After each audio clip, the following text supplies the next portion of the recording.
2,5 года борюсь за детей, меня до сих пор в органах опеки спрашивают, вы не передумали?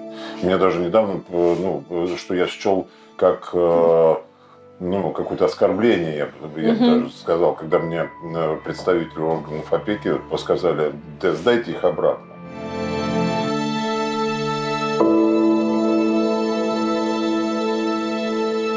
Мой сегодняшний герой Максим Иноземцев остался один с 2 детьми. И вот уже 3-й год он пытается усыновить этих детей, но у него ничего не получается.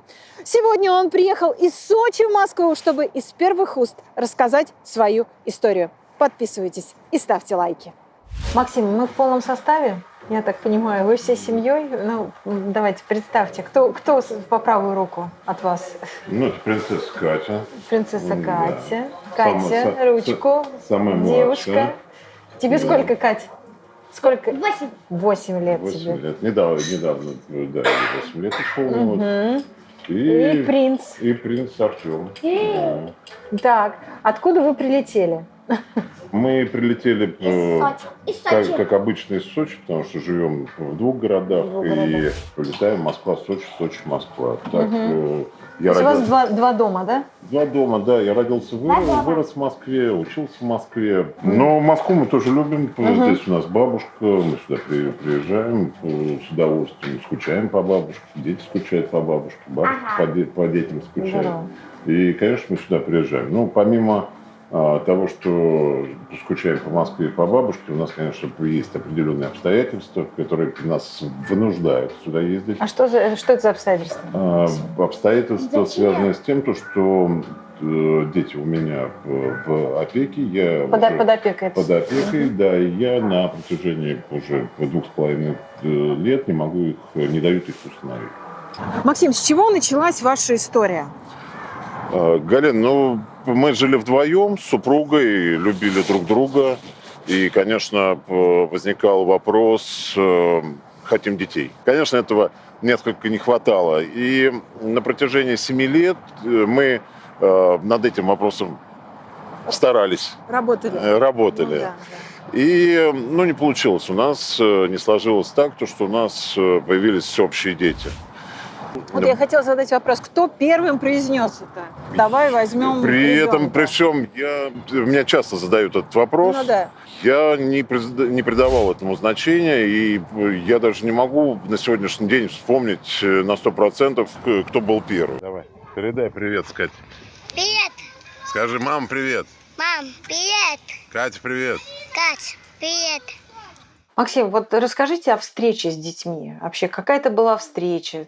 Кого вы увидели? Насколько вы там почувствовали? Были какие-то чувства? Вообще, вот расскажите о своих эмоциях. На тот момент, когда мы приехали первый раз, нам показали только Катю. Артем болел, у него был что-то там насморк, ОРЗ, как нам сказали, и его показать нам не смогли. Нам показали только Катю. Угу.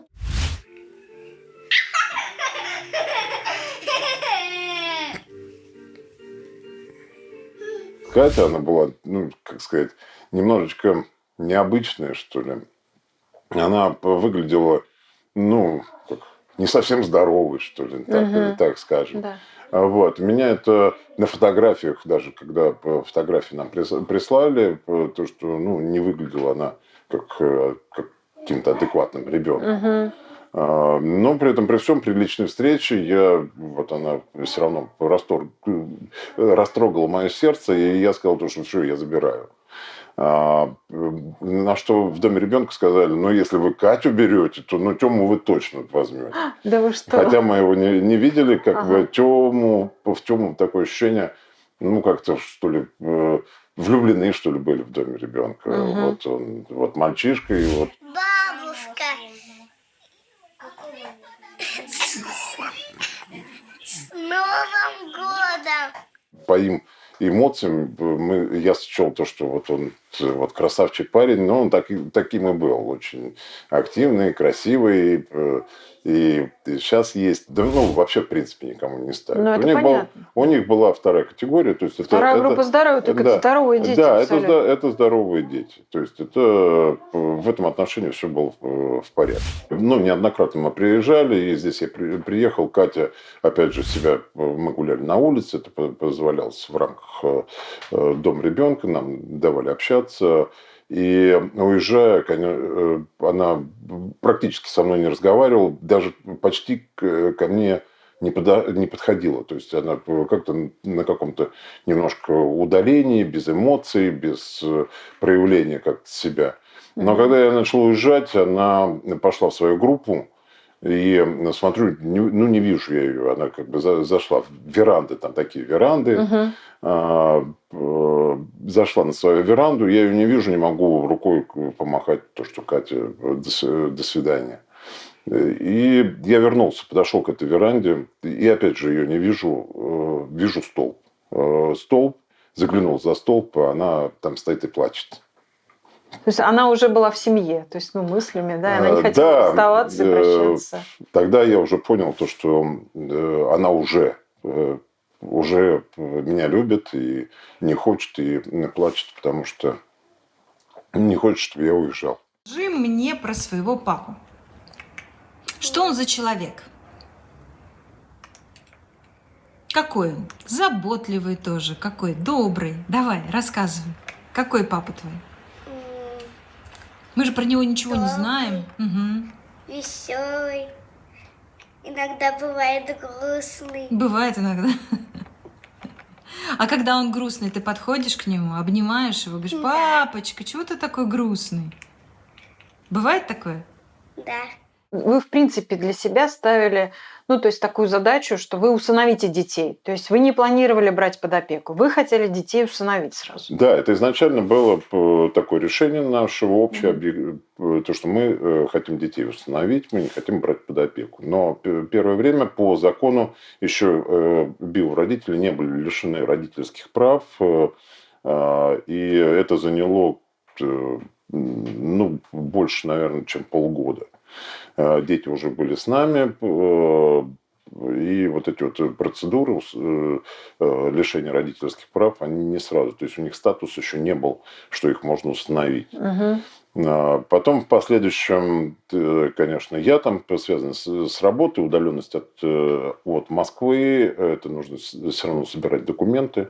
И в какой-то момент я начал ощущать то, что супруга по поводу усыновления эту тему старается менять. Менять на то, чтобы пусть они остаются пока в опеку, под опекой. Я тогда на тот момент еще не понимал, что происходит, но через какое-то время я услышал то, что я их не полюбила. Если я не готов с ними расстаться, то мы расстаемся. А что-то в отношениях происходило? То есть, это же не может быть просто так, на пустом месте. К чему она была не готова, Максим? Что с ней произошло? Вместе мечтали взять детей. Вам дали прекрасных детей. И все, казалось бы, должна быть дом полная чаша. Опять же, я говорил, то, что дети непростые. То, что в доме ребенка они готовы были читать, писать, послушаться, убирать игрушки, ходить в туалет, то после того, как мы забрали из дома ребенка, это пошли, непослушание. В туалет это они достаточно уже взрослые были. Это какая-то, не знаю, провокация. Это, то есть, не ходить в туалет. Вот. Провокация в поведении. Полное непослушание. Конечно, это сложно стало для супруги. Мне казалось, то, что, по моему мнению, то, что я целиком и полностью ей помогал. Когда мы стали расставаться, я услышал то, что помощи было мало. Хотя мне казалось, то, что мы делаем это все совместно. Это было мое мнение, мнение моей бывшей супруги. Сказала то, что я их не полюбил. Но самое главное, не прилегли они к сердцу. Катя! Катя, к тебе Катя, обращается. Катя, вы в школе учитесь уже? В какой? В каком классе? Втором, Артем третьем. А, Артем, ты уже в 3 классе? Да? Какие оценки? Папу радуете? Да. Так, Да. давай, какие? Ну, у меня первым в 19 школе пошли хорошие цифры. Так. Потом чуть-чуть хуже. А хорошие-то какие? Вот расскажи мне. Хорошие-то какие? 5, 4. Мгм. Вот. Сначала 2 пятерки пошли, потом 1 пятерка, потом 4. Так. А потом пошли уже тройки, а потом... Так, и что, и двойки уже есть? А потом заново пошло все наоборот. Опять пятерки, 4. Угу. Ну, тебе вообще нравится учиться? Тём, учиться нравится, скажи? Или нет? Не очень. Нравится. Да, это был очень сложный выбор для меня. Это, не знаю, мысли разные были, но я немножечко смотрел вперед и понимал то, что я не смогу спокойно с этим жить. Жить с этим спокойно, если я детей отдам обратно в детский дом. Я как-то внутренне понимал то, что это очень большая травма для детей, а самое главное то, что я себе, я не знаю, если такая субстанция, как совесть, я не смогу себе наступить на эту совесть. Я счел то, что в будущем я буду мучиться, если я верну детей в детский дом. Все то, что от нее требовали. Что характерно, раз за разом. Я решил то, что я себе не найду места, если верну детей в детский дом, даже если мы останемся вдвоем. Даже было какое-то внутреннее ощущение, то, что даже если мы останемся вдвоем и детей отдадим в детский дом, это все равно не позволит нам жить. Тём, ты хорошо себя ведешь? Да? А ты, Кать? Жить спокойно, счастливо, и в итоге все равно этот брак распадется. Поэтому это был выбор без выбора. Я для себя счел то, что не хотел, чтобы она уходила. Это для меня было очень больно, плохо. И, конечно, всеми возможными средствами, насколько возможно, вот, я пытался ее остановить. Вот так чихает. Да? Катя так чихает? Отмотай мне погладь. Она уходила в никуда или она уходила к кому-то? Что стало причиной, Максим? Она уходила в никуда. Что стало причиной? Дети. Ну, это прям такая, на самом деле, это прям трагедия, мне кажется. Да, это, Семьи. То есть идти к этому столько лет, да, хотеть детей. это очень тяжело. Это, да, когда ты строишь себе жизнь и строишь себе картинку счастливой семьи, когда твоя любимая женщина рядом и дети рядом, вы все обнимаетесь, и вот этот вот момент счастья, да, когда вы все в улыбках, в объятиях, и все друг друга любят, это вот как бы ощущение счастливой, максимально счастливой семьи. Но получилось совершенно по-другому. Это получилось для меня на тот момент горе. Немножечко помедленно. А то что, у тебя смажется фото? Все. Все? Да, все. Да все. Что, скажи, снимай. Максим, ну я вот даже себе представить не могу. Вот мужчина, да, остается один. В один момент просто жена закрывает дверь, и ты один остаешься с 2 детьми приемными. И как меняется жизнь вообще? Что происходит? Я на самом деле на тот момент полностью не осознавал, куда я, можно сказать, вляпался. Ну да, Вот. да. Мне еще казалось, все это было в розовых каких-то красках. Мгм. Я считал то, что да нет, сейчас я что, да быстро освоюсь, я детей люблю, дети меня любят. Я старший сын проявил желание, говорит: пап, я тебе помогу. Мы сразу же после развода, собственно, уехали в Сочи. Мгм. Старший сын со мной. Все это получилось в тот момент, когда пандемия. Да. И все сели на квартирах, на дачах, все стали работать дистанционно. У меня тогда достраивался в Сочи дом. И я таким вот семейством, это Тёма, Катя и мой старший сын Илья, собственно, Вот. Ага. мы поехали в Сочи, и там очень хорошо стали, какое-то время очень хорошо Жили. стали жить, да.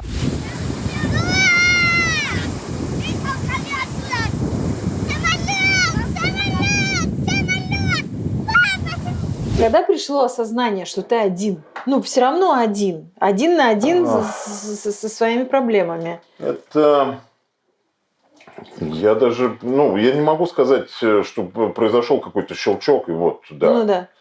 Это все равно какой-то внутренняя была уверенность в том, что ну, то, что я все-таки живу, да, у меня иногда спирал воздух, я не мог дышать, я, можно сказать, задыхался. Иногда накатывались слезы, да, иногда хотелось кричать не своим голосом. Конечно, Страх, да? Страх. вот это и страх, и боль, и когда ты не можешь от этого внутренне избавиться, и не понимаешь, что вообще происходит. И, конечно, это не, я говорю, это был достаточно долгий период, это не произошло вот то, что я в этом оказался, или я из этого вышел. Да. Это, ну, как-то так не происходит. Это, наверное, плавно себя загоняешь в какую-то яму внутреннюю, и потом плавно пытаешься выбраться. Даже в какой-то момент ты чувствуешь, что ты никак не выкарабкиваешься. Максим, было вот ощущение, что тут хочется вернуть женщину, вернуть обратно, там, давай, все заново начнем. Конечно, нет. У меня эти ощущения, они всегда были. Конечно, я расставался. Я не был инициатором этого расставания, я не хотел этого расставания. Конечно, у меня были внутренние ощущения, то, что завтра, может быть, там все произойдет по-другому, может быть, все вернется, может быть, я вообще просто заснул, и это страшный сон. Я сейчас проснусь, и там все хорошо. Ну, всегда такие ощущения присутствовали, просто, я говорю, потом плавный выход, потому что есть полное понимание, то, что ты ответственность двойная, да. Звезда уже привыкшая. Да, уже привыкшая. Папа. Да, у девочек я обратил внимание, даже когда мы не были в этом отношении нигде.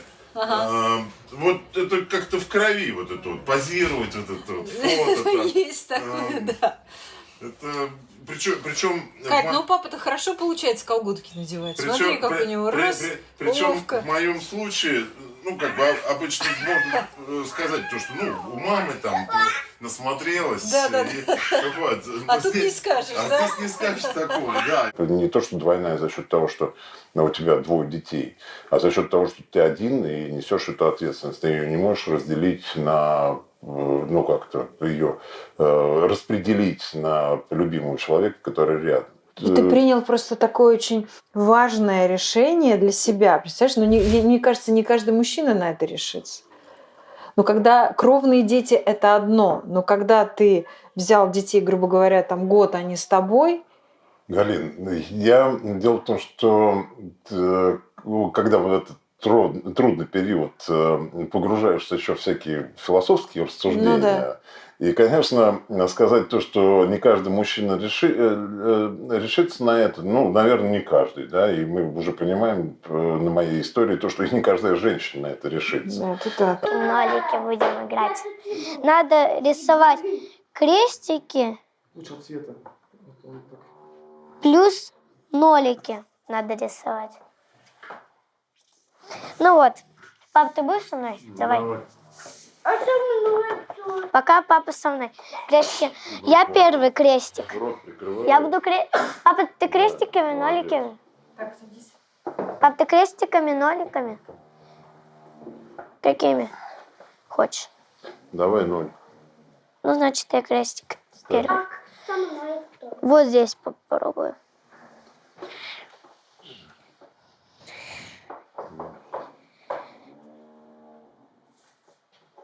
Крестик. 0.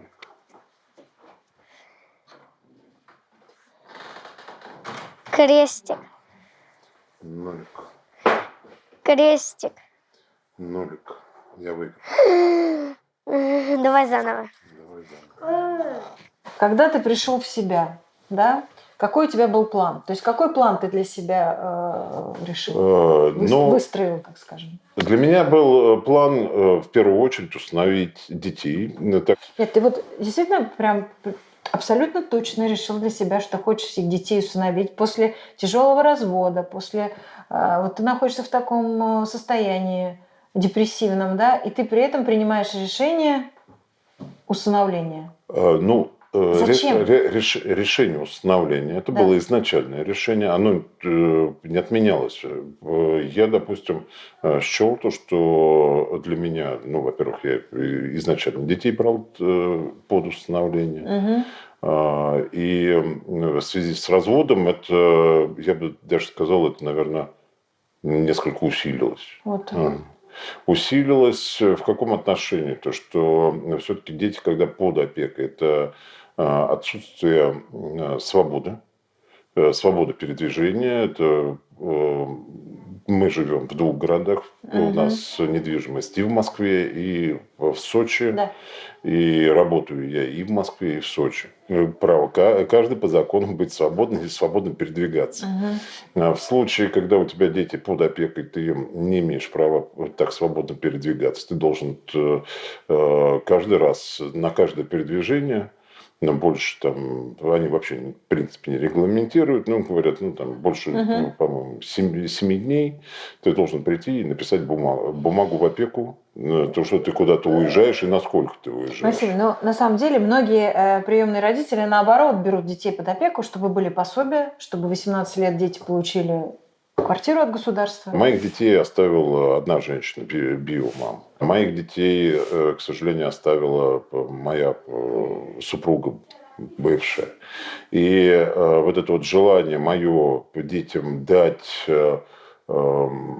ощущение, не знаю, подписать на бумаге, условно я имею в виду, то, что подписать на бумаге, то, что я их не брошу, то, что они становятся членами моей большой семьи, то, что они становятся не то, что под моей опекой, а под крылом моей фамилии. Это мама, к сожалению, вот отца по возрасту не стало. Это моя сестра родная, это моя племянница, это мои дети старшие от первого брака. Со всеми я это обсуждал. Они все меня в этом отношении поддерживают. Это быть с нашей, с фамилией моей большой семьи. Это важно, да. Быть в истории нашей фамилии. Я не буду от них скрывать, но чтобы они наследственное право приобрели, чтобы они понимали то, что они полноценные, нормальные дети со своей историей и с моей фамилией. И то, что они полноценные граждане. Они полноценные люди, дети. Максим, у вас прекрасное желание. И мне очень приятно разговаривать с мужчиной, который несет ответственность за свои поступки. Ты взял детей, хотел их усыновить, и вы хотите их усыновить. Тогда в чем проблема? Почему вы не можете их усыновить? Первый момент, то, что если говорить коротким юридическим, сухим языком, усыновление это является приоритетным правом. Потом мне часто спрашивают, Максим, у тебя же их не забирают, и ты лишишься льгот. Первый момент, то, что забрать все равно могут. Я хоть и опекун, хоть опекун 6 лет, и хоть я их очень сильно люблю, они любят меня, забрать их могут. Биомама может восстановиться в родительских правах. Биопапа может восстановиться в родительских правах. Родственник, если какой-нибудь объект кровный, хоть, я говорю, у Тёмы там 5 или 6 шрамов на голове. Это за год проживания в той семье. Органы опеки Тамбовского района говорят, и бычки прижигали. И голодные они были, но при этом, при всем, конечно, на практике это не так просто, как я говорю, это достаточно сложно, но это возможно. И мне, чтобы полностью, целиком и полностью отдаться детям, в их воспитание, материально в том числе. Я хочу их установить. Я хочу быть уверенным, хочу погрузить детей в эту же уверенность, то, что они со мной, и они со мной навсегда. Ну, имеется в виду по фамилии. Да. Но вот сложилось так, то, что оказалось, то, что по закону, опять же, если сухим юридическим языком, 178-я статья Семейного кодекса гласит то, что усыновить может любой гражданин вне зависимости от семейного положения. Любой гражданин. Там нет распределения женщины или мужчины какие-то по гендерным каким-то основаниям. Вне зависимости от семейного положения. То есть неважно, женатый или замужем. Там, может взять в опеку или усыновить ребенка. По закону так, а по факту? А по факту органы опеки сказали, вы мужчина одинокий, под особым контролем. Так. И поэтому мы даже опекать не даем мужчинам одиноким. Но так как вы уже опекун, мы у вас забирать детей не заберем, но усыновить мы вам не дадим. Ну, по факту, дети живут с вами. Они могут проводить проверки. Они проводят проверки? То есть они же следят за вами? Как это происходит? Они регулярно проводят проверки. Да. Но так как я изначально, опять же повторяюсь, то, что я брал детей для усыновления, я не был готов к тому, что я попаду под административный контроль. Понятно. Я не хочу. Это меня напрягает мои свободы. Административный контроль, если мы знаем, люди, которые досрочно освобождаются, некоторое время, там какой-то ограниченный. Я попал волей-неволей в административный контроль, который у меня, если я не усыновлю детей, могу от него избавиться только когда детям станет 18 лет. Потом речь идет про материальные выплаты и про квартиры. Мои родители меня воспитали таким образом, что я умею зарабатывать на эти квартиры. Я хочу своих детей научить, чтобы они не ждали манны небесной, каких-то дотаций или каких-то квартир, которые даст государство. А я хочу, чтобы они тоже были свободны в этом отношении, материально свободны, чтобы они умели и понимали, что они могут заработать на эти квартиры. То есть у вас сейчас, получается, вы судитесь с опекой? Я сужусь с опекой, потому что без их решения мне не дадут установить. Без положительного их решения. Без положительного решения. Опека находится в Москве. Это московская опека? Это опека Чертаново-Центральная, город Москва, Чертаново-Центральная. Максим, а мы можем сейчас, например, дозвониться до опеки и поинтересоваться, в каком состоянии находится дело, да? То есть, чтобы было понятно для зрителей, мне был написан отказ. С этим отказом я пошел в суд. Так. Когда был дан отказ вам? Я собирал, после развода в 2020 году, я собирал документы. На усыновление? На усыновление. Подал эти документы, вернее, не то, что подал эти документы, мне органы опеки, я вначале обозначил, заявил, что я хочу усыновить детей. Мне предварительно сказали то, что можешь собирать документы, можешь не собирать, но мы тебе откажем по причине того, что ты одинокий мужчина. То есть это изначально было вам сказано? Да. На этот счет я сказал, нет, как же так, я буду бороться, потому что по закону я знаю то, что я прав, и по сердцу, по совести я прав.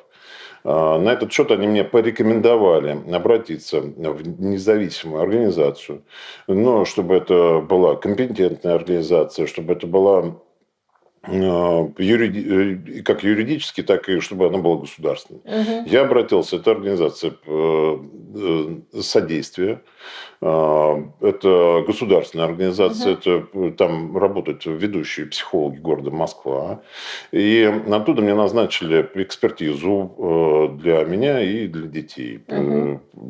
приехало 2 психолога ко мне домой. То есть вас тестировали? Да, Проводили да, совершенно верно. Тестировали. Сделали положительное заключение, сказали то, что они никоим образом со своей стороны не возражают, чтобы я детей усыновил. Так. Но попросту, простыми словами, написали заключение, то, что Иноземцев Максим Викторович нормальный, дети в его воспитании нормальные. Так, Вот. и вы приходите Я с этим прихожу с этим тестированием. тестированием и с полным пакетом документов. Да. Прихожу в органы опеки, на что органы опеки, которые сами мне рекомендовали пройти это тестирование, говорят, да не может быть. Что положительное Да, тестирование, да, что- да. как они так могли? Мгм. Да не может быть. Я говорю, ну в смысле не может быть? Не может быть по отношению ко мне? Они говорят, нет, не может быть вообще по своей сути, не может быть положительного ответа, ну вот просто вот, ко всем вам. Неважно, вы на сегодняшний день нормальный, без всяких нареканий, но вы мужчина, у вас через год, через 2, а может через 3, а может быть через полгода крыша слетит, и вы станете ненормальным мужчиной. И заключение, вот так. и заключение ведущих психологов города Москва нам не указ. Борясь за детей, у меня есть опасения, что я могу остаться без детей. Ну вот, даже по такому принципу. Максим, но вы уже сколько лет, сколько времени вы кричите о своей ситуации, вы рассказываете ее открыто.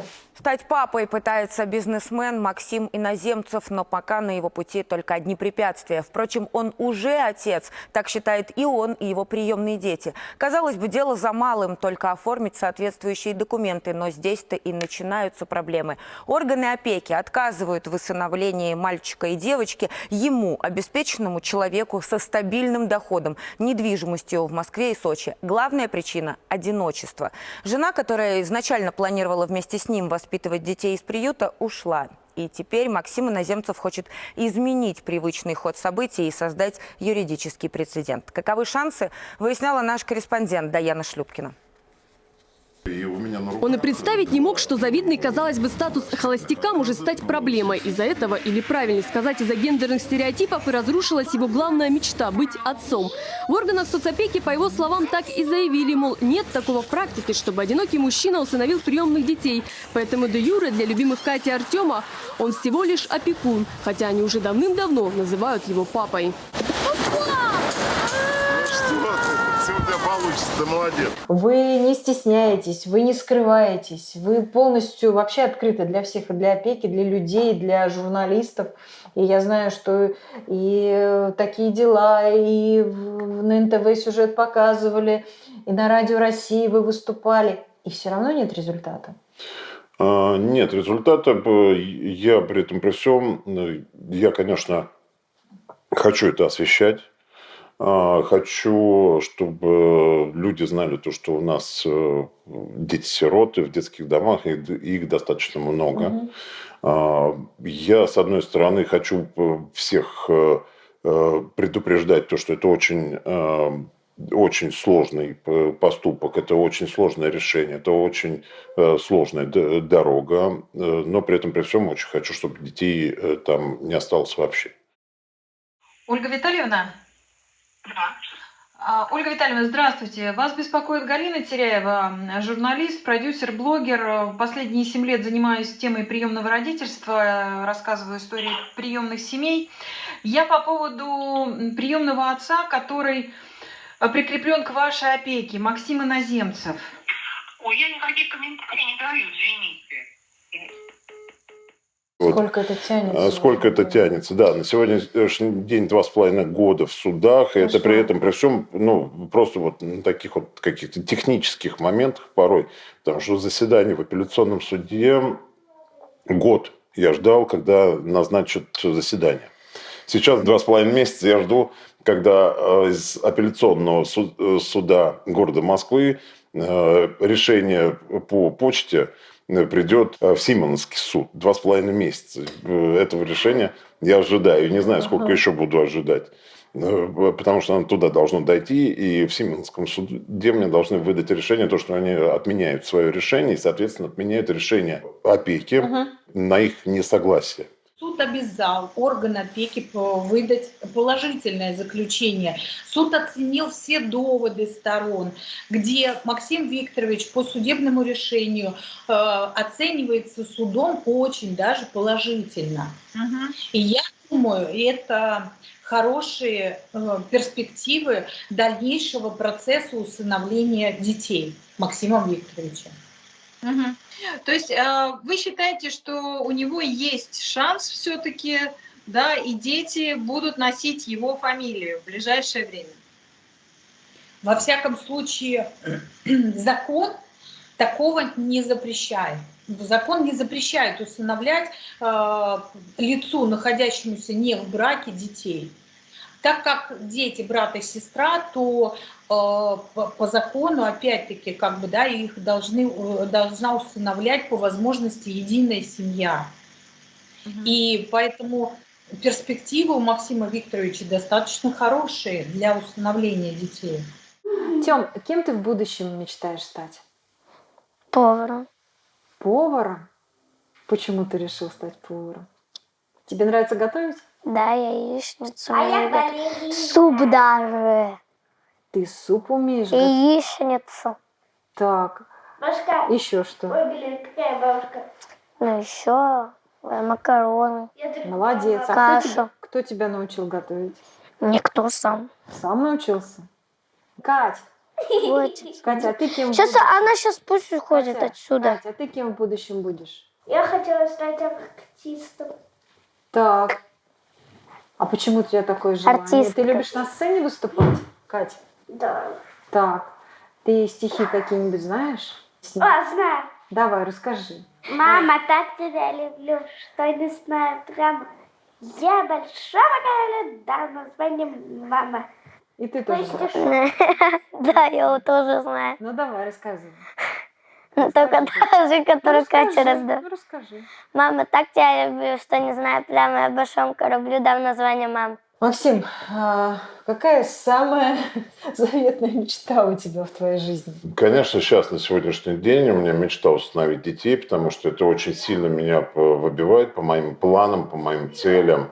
Это, пока не добьюсь. В общем, они будут более славны. Я буду добиваться своего. Да, я буду идти до победного, я буду добиваться своего. И я очень надеюсь, опять же, что когда-то в органах опеки, в головах органов опеки поизменится вот эта вот ситуация и станет это как-то все на другие колеса. Я уверен, что я не единственный нормальный мужчина в стране. Есть другие мужчины, которые и в этом случае станет детей, сирот, меньше в детских домах.